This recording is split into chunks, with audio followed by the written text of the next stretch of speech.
Hello दोस्तों, आप सभी का फिर से स्वागत है मेरे चैनल ये जीवन है। और आज फिर से एक नई कहानी लेकर आपके सामने हाजिर हूँ। तो चलिए फिर, जो लोग पहली बार चैनल पर आए प्लीज़ जल्दी से चैनल को सब्सक्राइब कर लें और कहानी थोड़ी सी अच्छी लगे तो लाइक ज़रूर कर देना। तो चलिए फिर कहानी को शुरू करते हैं। पति की अचानक मौत हो गई और मेरी सास ने मुझे धक्के मारकर घर से निकाल दिया। मैं अपनी किस्मत पर रोती हुई जा रही थी कि अचानक मेरी नज़र एक भिखारन पर पड़ी, जो गोद में बच्चा उठाए चिल्ला रही थी कि कोई मेरी मदद करो वरना बच्चा मर जाएगा। मेरे पास उस वक्त उसको देने के लिए कुछ नहीं था, लेकिन मेरे गले में एक चेन थी जो मैंने उतार कर उसे दे दी। उसने मुझे बहुत दुआएं दी और कहने लगी, बेटी तू वापस अपने ससुराल चली जा, तेरे लिए खुशियाँ दरवाज़ा देख रही हैं। तेरी ज़िंदगी में कुछ ऐसा होने वाला है जो आज तक किसी और औरत की ज़िंदगी में ना हुआ होगा। मैं हैरान हुई कि भला ऐसा कैसे हो सकता है। उस औरत की बात सुनकर मैं वापस अपने ससुराल आई, पर जैसे ही मेरी नज़र मेरे पति की लाश पर पड़ी तो मेरे सर पर आसमान टूट पड़ा। मेरे पति रोज़ शाम को ही ऑफिस से आया करते थे, लेकिन आज अचानक दोपहर में ही घर आ गए। मैंने उनसे कहा, जल्दी फ्रेश हो जाइए, जब तक मैं खाना लगा देती हूँ। पति अचानक से घर आए थे, इसलिए मैं और मेरी सास खाना खा चुके थे। मैं किचन में गई और जल्दी से फ्रिज खोला तो दोपहर की सब्जी बची हुई थी। मैंने जल्दी से गर्म की और साथ में ताज़ा रोटियां भी बना ली और साथ ही चूल्हे पर चाय भी चढ़ा दी। हम लोगों को आदत ही खाना खाने के बाद चाय पीने की। मैं खाना लेकर बाहर आ गई। मेरे पति और सास दूसरे कमरे में बैठे थे। मैंने खाना लाकर रख दिया, लेकिन मैंने एक बहुत ही अजीब बात देखी। मेरी सास थोड़ा सा मुस्कुरा रही थी और मेरे पति भी, पर न जाने क्यों हंसते हुए रुक गए और चुप हो गए।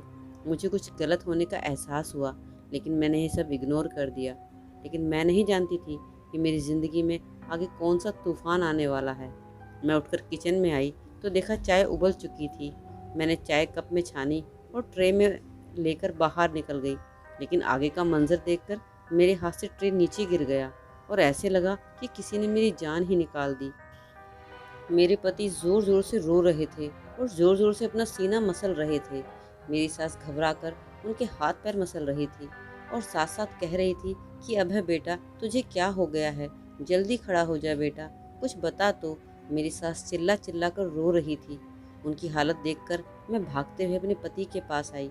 उन्हें देखकर मैं भी चिल्लाने लगी और थोड़ी ही देर में मेरे पति का सारा शरीर नीला पड़ गया था और उनके मुंह से सफ़ेद झाग निकल रहे थे। वह अपना गला पकड़कर बिन पानी मछली की तरह तड़प रहे थे। इससे पहले मैं कुछ समझ पाती या किसी को मदद के लिए बुलाती कि अचानक मेरे पति का शरीर एकदम ठंडा हो गया। उनकी सांस रुक गई और उनकी आंखों की पुतलियां भी बेजान हो गई। 2 मिनट में पूरी दुनिया खत्म हो चुकी थी। मेरे पति मुझे और अपनी माँ को अकेला छोड़कर इस दुनिया से जा चुके थे। मेरे सब कुछ मेरे पति ही थे। उनकी इस तरह अचानक मौत ने मुझे झंझोर कर रख दिया। मैं बिल्कुल खाली हाथ रह गई थी। उनके अलावा मेरे आगे पीछे कोई नहीं था। हमारे घर का शोर सुनकर पड़ोसी और मोहल्ले वाले भी हमारे घर आ चुके थे और आगे का मंजर देखकर वह भी हैरान हो गए। अचानक मुझे आसपास घुटन का एहसास हुआ और मेरी आंखों के सामने अंधेरा छा गया। मुझे अपने आसपास की चीज़ें चकराती हुई महसूस हुई। मैंने दीवार का सहारा लेना चाहा, लेकिन मैं सुध-बुध खो बैठी और अगले ही पल मैं ज़मीन पर गिर गई। मुझे होश आया तो मैंने खुद को कमरे में पाया। मेरा सर अभी भी भारी था।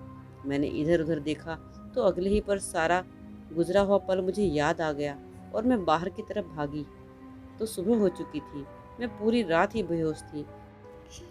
मैंने देखा मेरे पति की लाश घर के बाहर पड़ी थी और मेरी सास उनकी चारपाई से लग कर बैठी हुई थी। उनकी आंखों को देखकर लगा जैसे वो पूरी रात सोई नहीं हो। बेटे का गम जो था एक माँ करती भी तो क्या। फिर मैं जैसे ही अपने पति की लाश के पास पहुंची तो मोहल्ले की सारी औरतें मुझे देखकर एक दूसरे से कहने लगी, लो हो गई महारानी की सुबह, कैसी बेशर्म औरत है, पति की लाश पड़ी है और यह अपनी नींद पूरी कर रही है। अरे बेशर्म, कुछ तो शर्म कर, अपनी सास को देख, पूरी रात अपने बेटे की तरफ तक टकटकी लगाए बैठी थी, पानी का एक घूंट भी नहीं पिया इन्होंने, और फिर भी इन्हें तेरा ही ख्याल रहा कि तुझे उठाया ना जाए, कहीं तेरी तबीयत खराब ना हो जाए। इस हाल में भी तेरा ख्याल रखा, और तुम हो जो पहले पति को जान से मार डाला और फिर बेशर्मी से इस घर में रहकर अपनी नींदें पूरी कर रही हो। अरे तुझे तो शर्म से डूब के मर जाना चाहिए। ऐसे गुरूर से हमारे सामने खड़ी है। मैं हैरानी से उनकी बातें सुन रही थी। वह कितनी सफाई से सारा इल्ज़ाम मुझ पर डाल रही थी। मैं यही सोच रही थी, फिर मैं अपने पति के पास जाने लगी। चारपाई तक पहुंची ही थी कि मुझे लगा जैसे मेरे बाल कोई खींच रहा हो। मैंने तो जैसे मेरी ही सास मुड़कर मेरे पीछे बाल देखा, मुट्ठी में पकड़कर खींच रही थी। उन्होंने मुझे किसी अछूत की तरह खुद से दूर फेंक दिया। मैं जाकर दरवाजे के पास गिरी। अपने आप को किसी तरह संभालते हुए मैं फिर चारपाई के पास जाने लगी। तभी मेरी सास मेरी तरफ आई और उन्होंने एक जोरदार थप्पड़ मेरे मुंह पर मारा। मुंह लाल हो गया, गाल सूज गया और होंठ फट गए और खून बहने लगा। अभी मैं ठीक से संभल भी नहीं पाई थी कि उनकी बातों ने मेरे पैरों तले ज़मीन खींच ली। वह कह रही थी कि मेरी नज़रों के सामने से दूर हो जाओ, तुम मेरे बेटे की कातिल हो, तुमने मेरे बेटे को मार डाला, उसकी जान ले ली।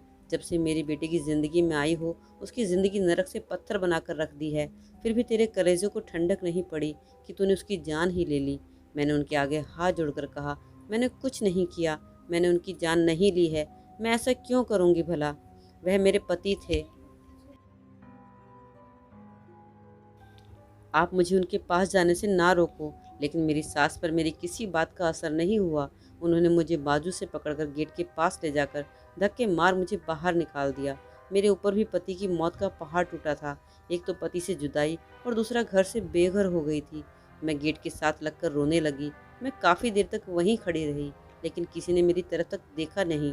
अब मैं वापस अंदर जाके करती भी क्या? मैं टूटे हुए दिल के साथ सड़क के किनारे पर चलने लगी। मेरा कोई ठिकाना नहीं था, जाती तो कहाँ जाती। अचानक मुझे एक भिखारिन की आवाज़ सुनाई दी। वह कह रही थी कि भगवान के नाम पर कोई मेरी मदद करो, मेरा बच्चा 2 दिन से भूखा है, कोई तो मेरी मदद करो, कोई तो मुझ पर रहम करो। उसका दुख देखकर थोड़ी देर के लिए मैं अपना दुख भूल गई और मेरे पास देने को कुछ नहीं था। लेकिन मेरे गले में एक चेन थी जो मैंने उतार कर उसे दे दी। उस औरत की गोद में एक छोटा सा बच्चा था जो रो रहा था, शायद उसको भूख लगी हुई थी। उस औरत ने मेरी तरफ देखा और कहने लगी, बेटी कहाँ जा रही हो और क्यों रो रही हो?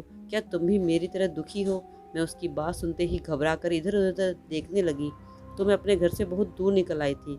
उस औरत ने कहा, भगवान तुम्हारा भला करे, तेरी सारी मुश्किलें आसान हो, तू सदा सुखी रहे, ऐसे सड़क पर ना चल, अपने घर चली जा। मैंने कहा, मेरा कोई घर नहीं है, मैं बेसहारा हूँ।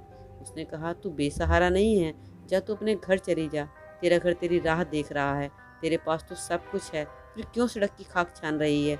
तू तो मालिक है, जा अपना घर संभाल, अपने घर जा, वहाँ तुझे ऐसी खुशी मिलेगी कि तूने कभी सपने में भी नहीं सोचा होगा। मैं बड़ी हैरान हुई कि उस घर में तो मेरे जवान पति की मौत हो गई है, मेरी पूरी दुनिया लुट चुकी है, भला मुझे कौन सी खुशी मिल सकती है? हालात के आगे मजबूर होकर मैं अपने पति के घर की तरफ जाने लगी और सोचा जाकर देखूँ तो सही कौन सी खुशी मिलने वाली है।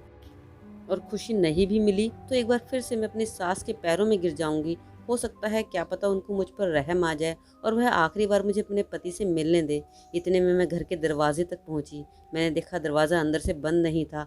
मैंने घबराते हुए घर का दरवाज़ा खोला, पर दरवाज़ा खुलते ही सामने का मंजर देखकर मैं दंग रह गई। मेरा नाम शिवानी है, मैं एक छोटे से शहर में रहती हूँ। मेरे साथ मेरे पति और मेरी सास रहती है। अभी मेरी उम्र 32 साल है। यह बात उस वक्त की है जब मैं 21 साल की थी और शहर के सबसे अच्छे कॉलेज में पढ़ा करती थी। मुझे पढ़ाई में कुछ खास दिलचस्पी नहीं थी, लेकिन पापा की वजह से मजबूरी में पढ़ रही थी। मेरे पिता एक मशहूर बिजनेसमैन थे, लेकिन उनका रवैया हमारे प्रति शुरू से ही काफ़ी सख्त था। मैंने अपनी पूरी ज़िंदगी में उन्हें कभी मुस्कुराते हुए नहीं देखा था। हर वक्त गुस्से में रहा करते थे। ऐसा नहीं था कि उसकी वजह थी, वह स्वभाव से ही ऐसे थे। मैं उनकी इकलौती बेटी थी, लेकिन फिर भी उन्होंने मुझसे कभी प्यार से बात नहीं की। वह मेरी हर छोटी से बड़ी ज़रूरत का ख्याल रखते, लेकिन मैं उनके गुस्से से परेशान थी। मैं और मेरी माँ हमेशा फूंक फूंक कर ही कदम रखते थे और इस चीज़ का भी ख्याल रखने की कोशिश की कि उनकी मर्जी के खिलाफ ना हो। मेरी माँ भी पढ़ी लिखी औरत थी। मुझे मेरे पापा के व्यवहार ने मुझे घर वालों से दूर कर दिया था। हद से ज़्यादा सख्ती भी इंसान को अपनों से दूर कर देती है। मेरे साथ भी कुछ ऐसा ही हुआ। उस दिन जब कॉलेज से घर आई तो मेरे पापा की बिजनेस पार्टनर अपनी फैमिली के साथ हमारे ड्राइंग रूम में बैठे हुए थे। मेरे पापा के बिजनेस पार्टनर अक्सर हमारे घर आया करते थे। मैंने खाना खाया और शाम हो गई तो सोकर उठी। माँ ने बताया कि तुम्हारे पापा ने तुम्हारी शादी अपने बिजनेस पार्टनर के बेटे रवि से तय कर दी है और अगले कुछ दिनों में तुम्हारी सगाई होने वाली है। उसके बाद शादी की बात सुनकर मुझे ऐसा लगा कि किसी ने मेरे तन में आग लगा दी हो। मैंने मन से इसका विरोध किया तो माँ ने कहा, खबरदार, जो उल्टी सीधी कोई हरकत की, अपने पापा को जानती हो ना तुम, इसलिए कोई भी हंगामा करके अपने और मेरे लिए कोई मुश्किल ना बढ़ाना। मैं गुस्से से अपने कमरे में चली गई और अपना फ़ोन लेकर तुरंत विशाल को फ़ोन किया। रो रो कर उसे कहने लगी कि पापा मेरी शादी ज़बरदस्ती अपने बिजनेस पार्टनर के बेटे से करवाना चाहते हैं। तुम जल्दी कुछ करो, क्योंकि मैं तुम्हारे अलावा किसी और से शादी नहीं कर सकती। विशाल ने कहा, तुम फिक्र मत करो, मैं जल्दी ही कुछ करता हूँ। मैं बहुत परेशान थी। दरअसल मैं अपनी क्लासमेट विशाल से प्यार करती थी। विशाल दिखने में ठीक ठाक था। उसका ताल्लुक एक मिडिल क्लास फैमिली से था, लेकिन मैं उसके लिए कुछ भी कर सकती थी, क्योंकि वह बहुत अच्छा था। उसके घर पर सिर्फ उसकी माँ और वह रहते थे। उसके पिता बहुत पहले ही गुजर चुके थे। उसकी बड़ी बहन, जिसकी शादी बहुत पहले हो चुकी थी, विशाल के पिता का एक छोटा सा कारोबार था, जिसको अब तक विशाल ही संभालता था। लेकिन मुझे इस बात से कोई एतराज़ नहीं था, क्योंकि मैंने कभी भी अपने पैसे पर घमंड नहीं किया कि मैं बड़े बाप की बेटी हूँ। दिन ऐसे ही गुजरते गए और मेरी सगाई पापा के दोस्त के लड़के के साथ हो गई, लेकिन मैं शादी से खुश नहीं थी। धीरे धीरे करके मेरी शादी का दिन भी आ गया। मेरी शादी से एक हफ्ते पहले विशाल और उसकी माँ मेरे लिए रिश्ता लेकर आए थे। यह सब देखकर मेरे पिता ने उनको बेइज्जत कर घर से निकाल दिया और मुझसे मेरी मोबाइल भी ले लिया। मैं बहुत ज़्यादा उलझन में थी कि अब मैं क्या करूं। जिस दिन मेरी शादी थी, उस दिन लगभग दोपहर बजे मुझे तैयार होने पार्लर जाना था। माँ ने मेरी सहेली को मेरे साथ भेजते हुए कहा, टाइम से घर आ जाना। मैंने सहमति से अपना सर हिला दिया और दोनों सहेलियाँ गाड़ी में बैठकर पार्लर जाने के लिए निकल गई। मैंने जल्दी से अपनी सहेली के हाथ से मोबाइल लिया और तुरंत विशाल के पास फ़ोन मिला दिया।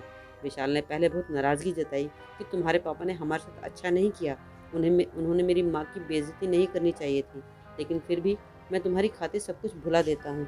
तुम मुझे बताओ कि अब मुझे करना क्या है।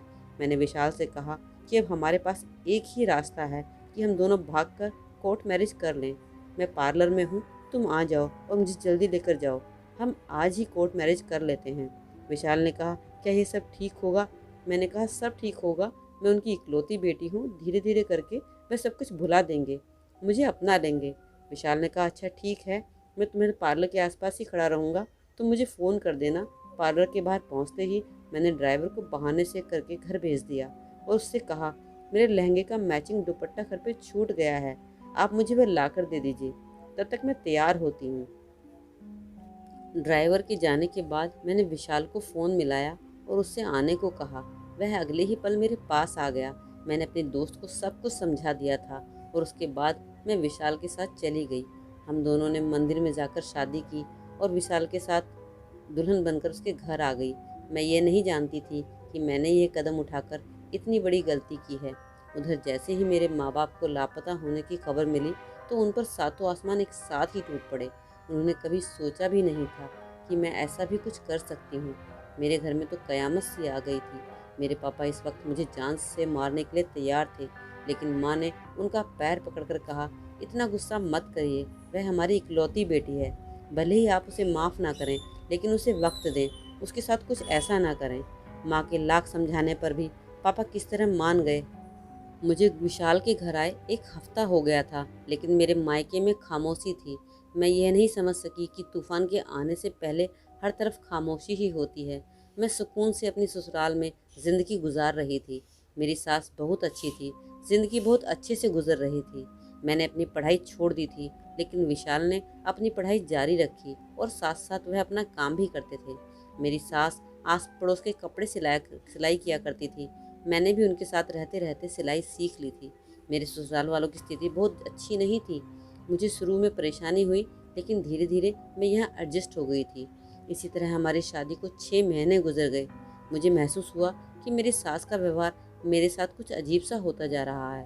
वह बार बार मुझसे कहती है कि अब तुम्हें अपने माँ बाप से मिलने जाना चाहिए, क्योंकि तुम उनकी इकलौती बेटी हो। वह तुम्हें याद करते होंगे और अब तक तो उन लोगों ने तुम्हें माफ़ भी कर दिया होगा। लेकिन मेरे अंदर इतनी हिम्मत नहीं थी कि मैं अपने पापा के गुस्से का सामना कर पाती। उनकी बातों पर मैं हर बार कोई ना कोई बहाना बना करके टाल दिया करती।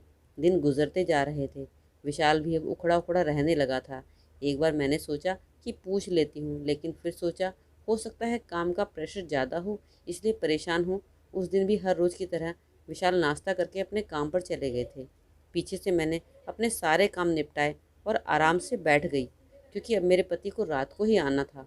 कुछ देर बाद मैंने दोपहर का खाना बनाया और फिर मैं और मेरी सास ने खाना खाया। खाने खाने के बाद मैं अपने कमरे में जाकर आराम करने लगी। तभी मेरे कानों में मेरे पति की मोटरसाइकिल की आवाज़ सुनाई दी। मुझे बड़ी हैरत हुई कि वह आज इतनी जल्दी कैसे आ गए। मैंने जाकर विशाल से घर जल्दी आने की वजह पूछी तो विशाल ने कहा आज कॉलेज की भी छुट्टी थी और दफ्तर में भी कुछ खास काम नहीं था, इसलिए जल्दी आ गया।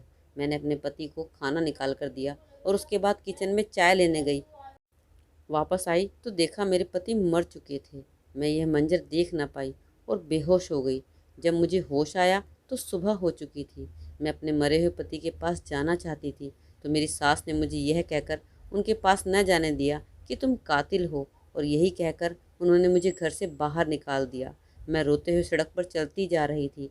तभी मेरे कानों में एक औरत की आवाज़ आई। उसे मदद की ज़रूरत थी। मैंने उसकी मदद की तो उसने मुझे दुआएं देते हुए घर जाने को कहा और साथ में यह भी कहा कि घर जाने के बाद तुझे ऐसी खुशी मिलेगी जो आज तक किसी औरत को ना मिली होगी। उसकी बातें सुनकर मजबूरन मैं घर पहुंची और जैसे ही दरवाज़ा खोला तो सामने का मंजर देखकर मेरे होश उड़ गए। दरवाज़ा खोलते ही मेरे ऊपर फूलों की बारिश होने लगी। गुलाब की ताज़ा पत्तियाँ मेरे ऊपर गिरती जा रही थी। मैंने नज़र उठाकर देखा तो मेरे पति की लाश गायब थी और साथ ही साथ सारे लोग भी गायब थे। घर को फूलों की मदद से सजाया गया था। फूलों से दरवाजे तक लेकर अंदर पहुंचने का रास्ता बनाया गया था। यह सब देखकर मैं बड़ी हैरान हुई कि यह क्या है। यह तो मातम वाला घर था, यहाँ तो मातम होना चाहिए था। तो यह सब क्या है? मेरे पति की लाश कहाँ गई? मेरी सास कहाँ गई? मुझे कुछ समझ नहीं आ रहा था। मैं उन फूलों की पत्तियों से गुजरते हुए घर के अंदर गई। मेरी सास ने के कमरे से बातों की आवाज़ें आ रही थी। अंदर से आने वाली आवाज़ सुनकर मुझे अपने कानों पर यकीन ही नहीं हुआ और मुझे उस औरत की बातें सच लगने लगी। उसने सच ही कहा था। मैं बेसहारा ही नहीं बल्कि भोली भाली और कम अकल भी निकली। मेरी नाक के नीचे कितनी घिनौनी साजिश रचाई गई, लेकिन मैं बेखबर रही। कैसे मोहब्बत की आड़ में मेरे साथ इतना गंदा खेल खेला गया। मुझे अपनी कम अकली पर बहुत गुस्सा आ रहा था। मैंने एक ऐसे शख्स को इतना मौका दे दिया कि वह जाकर मेरी ज़िंदगी से खेल गया। मेरी सास मेरे पति से कह रही थी कि सारी तैयारी हो गई है, तुम जाओ और उसे कहीं से ढूंढ लाओ। मेरे पति ने कहा मैं तो उसकी नज़र में मर चुका हूँ, वह कैसे आएगी मेरे साथ। फिर मेरी सास ने कहा वह बहुत भोली है, तुम उसके सामने कोई बहाना कर देना, कह देना कि मैं बेहोश हो गया था तो लोगों ने मुझे मुर्दा समझ लिया। इसमें क्या कर सकता हूँ? कुछ भी करके किसी भी कीमत पर उसे वापस लेकर आओ। तुम जानते हो ना कि किस मकसद के लिए तुमने उससे शादी की थी। वह अब जाकर पूरा हुआ है। अब उसे ऐसे तो नहीं जाने दे सकते ना। इतना इंतज़ार किया था मैंने इस दिन के लिए कि मैं कितनी खुश हुई जब तूने मुझे आकर बताया कि तुमने एक बहुत अमीर लड़की को अपने जाल में फंसा लिया है। लेकिन मुझे क्या पता था कि उसका खड़ूस बाप इतना सख्त होगा। जब तुम दोनों ने भागकर शादी की तो मैं यही समझी कि वह अपनी इकलौती औलाद को माफ़ कर देगा, लेकिन उस बुढ़े ने तो सारा प्लान ही चौपट कर दिया। और इसको देखो, लैला कहीं की तुम्हारे से चिपक कर ही बैठ गई। मैंने तो तुम्हारी मौत का ड्रामा इसलिए रचाया था कि उस पर इल्ज़ाम लगाकर उसे घर से निकाल दूंगी, क्योंकि उसके मायके से तो एक फूटी कौड़ी भी नहीं मिली। अब हम कम तक उसे मुफ्त में रोटियां खिलाते रहते, इसलिए मैंने जानबूझकर तेरे खाने में बेहोशी की दवा मिलाई और स्प्रे से झाग भी लगा दिया। और खून का क्या, ज़रा सा कट लगा और तेरे नाक और मुंह से खून बहने लग गया। मैं हैरानी से खड़ी उनकी बातें सुन रही थी और क्या क्या सुनना बाकी था। अगली बात सुनकर तो यह लगा जैसे कयामत आ गई हो। पहले तो बस छोटे छोटे झटके थे। मेरी सास की अगली बात ने मेरे जिस्म से जान ही निकाल दी। मैं बेतहाशा फर्श पर गिर पड़ी। मेरे पति और सास ने कुछ गिरने की आवाज़ सुनकर दरवाजे की तरफ देखा तो उनके चेहरे पर एक डर सा मंडराने लगा। उन्होंने मुझे उठाकर बिस्तर पर लिटाया और जब मुझे होश आया तो मेरा पति विशाल कमरे में बेचैनी से टहल रहा था। मैं तुरंत उठी और कहा मुझे अपने माँ बाप के घर जाना है। मैं उनकी कोई भी बात सुने बगैर बाहर की तरफ बढ़ गई और अपनी मम्मी पापा के घर जाने लगी। वहाँ पर पहुँची तो पता चला कि मेरे पापा एक हफ्ते ही पहले इस दुनिया से चल बसे और अपनी पूरी प्रॉपर्टी मेरे नाम कर दी है। मेरी माँ मुझे देखते ही मेरे गले लगाकर रोने लगी। यही हाल मेरा भी था। दरअसल विशाल ने मुझसे दौलत के लालच में आकर शादी की थी। पहले तो सब ठीक चल रहा था, लेकिन जब उन्हें पता चला कि मेरे पापा गुस्से में फूटी कौड़ी नहीं देने वाले तो उनका दिल मेरी तरफ से खट्टा हो गया। दोनों माँ बेटे मुझे निकालने की वजह ढूंढने लगे और जब उन्हें कोई वजह नहीं मिली तो अपने मरने का ड्रामा रचा बैठे और मेरे ऊपर इल्ज़ाम लगाकर मुझे घर से बाहर निकाल दिया। पर मेरे घर से जाते ही उन्होंने किसी से खबर सुनी कि मेरे पापा मर गए हैं और उन्होंने अपनी पूरी प्रॉपर्टी मेरे नाम कर दी है। तो यह खबर सुनते ही मेरा पति उठकर बैठ गया और मोहल्ले वाले कुछ तो डर गए और कुछ उनसे कुछ जानने की कोशिश नहीं की। तो उन्हें ऐसा महसूस हुआ कि उसे कुछ याद ही नहीं। सबने समझा कि हमारी गलती है, हमने बेचारी को बेवजह कितना सुनाया और घर से बाहर निकाल दिया। यह सब कुछ मेरे लिए हैरान कर देने वाला था। अब मैं अपने ससुराल लौटकर नहीं जाने वाली थी, चाहे कुछ भी हो जाए। लेकिन कुछ दिन बाद मुझे पता चला कि मेरी सास को अपने किए की सज़ा मिल गई है। उनको लकवा मार गया था और विशाल की भी हालत बहुत ख़राब थी। उनकी हालत देखकर मेरा दिल खून के आंसू रोता था।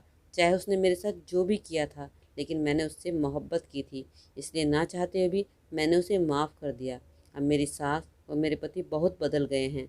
उनकी ज़िंदगी से दौलत की हवस ख़त्म हो चुकी है। 2 साल बाद भगवान ने मुझे एक खूबसूरत बेटा दिया और मैं हंसी खुशी अपनी ज़िंदगी जी रही हूँ। दौलत का लालच इंसान को अंधा कर देता है। वह संभल तो जाता है, मगर ठोकर लगने के बाद। तो दोस्तों, आपको ये कहानी कैसी लगी ज़रूर कमेंट सेक्शन में बताइएगा, और थोड़ी सी भी अच्छी लगे तो लाइक कर दीजिए। और प्लीज़ जो भी लोग चैनल पर पहली बार आए हैं, चैनल को सब्सक्राइब करके ज़रूर जाइएगा और बेल को भी आप दबा दीजिएगा ताकि आपको सारी वीडियोज़ का नोटिफिकेशन आ सके और आप इस तरह की कोई भी कहानी मिस ना कर पाएँ। तो चलिए फिर मिलते हैं अगली वीडियो में एक नई कहानी के साथ में। तब तक के लिए टेक केयर, बाय बाय।